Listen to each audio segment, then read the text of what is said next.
On Thursday, we completed the Exploring Monastic Life program, and I think it's fair to say that it's a bit like a Buddhist boot camp for people who are interested in ordaining. Would you agree? So it was a 2.5-week program, and it included daily teachings with Venerable children and discussion groups, and also a fair amount of offering service. And this was my first EML at the Abbey, and although I've been ordained a while, I found it very beneficial. So the discussion questions were particularly helpful, designed to get participants to analyze and question some of our past experiences, also some of our current thoughts. And we covered many topics. Like we started very gently looking into things about why do I want to ordain? That's pretty benign. But then we moved into questions like on day 3 we dropped into who do I want praise praise and approve of me? How do I change my behavior or way of thinking to get praise? To what extent does the way I think about myself depend on how others think of me? How do I act when arrogant or jealous? Thinking about becoming a renunciate, what will be most difficult to let go of? Success, independence, freedom, comfort, power, love from others, security. Who do I compare myself with? It just goes on and on, right? 18 days. Who do I compare myself with?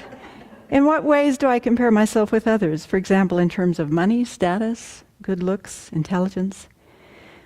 By day 6, we were sharing what lies have we told in our lives, big and small. How was I conditioned to think about family? What of that conditioning do I accept as my own? We imagined relinquishing our jobs, our careers, and what would pull us most about our place in the world.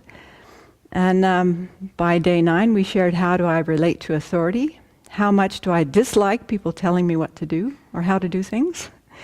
And we finished off by looking at letting go of romantic relationships and sex and the roles that those two things have played in our lives. So it was a very thorough scratch under the surface. And so as I was thinking about today's BBC, I remembered that years ago Venerable Children gave a very nice talk on developing a monastic mind, and that one of the first qualities of a monastic is humility. She went on to say that humility is related to transparency, and that transparency is related to self-acceptance.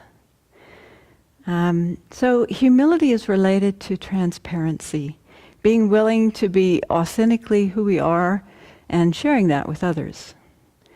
Humility allows us to be transparent when answering questions like the ones I just mentioned, or not, either way. So while this quality of humility is particularly important for monastics, it's also important for all of us, actually, anyone who wants to be happy. Why? Because its opposite, pride, is an affliction and causes suffering. So we can just check, how do we feel about being around people who have a lot of pride? Is that comfortable? What does it bring up in you? Mostly it brings up an awareness of my own sense of pride. But why is it so hard to admit that we have states of mind like pride? Or why is it hard to admit that we like praise? Would that be hard for you to admit, that you like praise? Or that we sometimes get arrogant?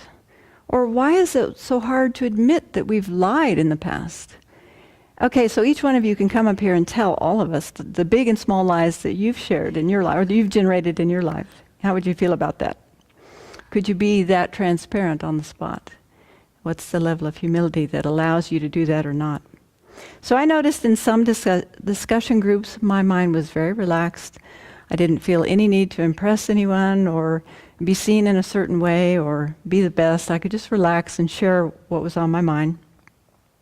I could rejoice in others' good qualities. And then there were a few discussion groups where I didn't feel so confident and relaxed. I wanted to be selectively transparent, thank you very much. And if I could have put up a smoke screen and nobody noticed, I would have done that or run away, but that wasn't an option. So, do you have days like that? Do you have moments like that? So let's do a little survey. And no need to reveal your answers or put up your hands or anything, but just take a little survey. On a scale from 1 to 10, 1 being low and 10 being high, how would you rate your general level of humility in daily life? Just check.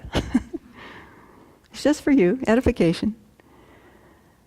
So what's your average willingness to be completely transparent with others? On average.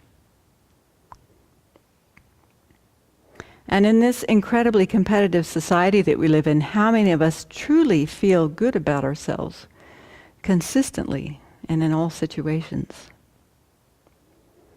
So we know that feeling good is a fleeting thing, especially if we need to feel special or above average to feel worthy. And if I have to feel better than you to feel good about myself, then how clearly am I really going to be able to see you? Or myself for that matter. So many of us have been raised to put ourselves forward, especially Americans, maybe not other cultures, but we've been raised to put ourselves forward, to talk about our accomplishments, to extol our virtues. We even do this in a Buddhist context. We talk about all the teachers we've had, all the experiences we've had, all the places we've been. So no wonder humility is difficult for us to really embody it, especially if we see it as a weakness, as counter to our culture. I recently read about some research that found that 90% of the drivers on the road think that they're more skilled than the other fellow drivers. Just check for yourself. If there's 4 people in a car, wouldn't you like to be the one driving? 85% of college students think they're above average in getting along with others. 94% of college faculty think they're better teachers than their colleagues. So people tend to think they're funnier, more logical, more popular, better looking, nicer, and more talented, more trustworthy, more wise and intelligent than others. But how does that work with being humble? An average is calculated by dividing the sum of the values in a set by their numbers. So logically speaking, only half the people can be above average, right? So how does that work? Yet none of us, I think it's fair to say, check for yourself, none of us like to admit that we're average or below average in different areas. So people enhance the traits valued by their culture. For example, most Americans, we tend to think that we're more independent, self-reliant, leader-like, respectful, or original. And interestingly, this research said that Asians tend to think they're more cooperative, more self-sacrificing, more respectful and humble than their peers.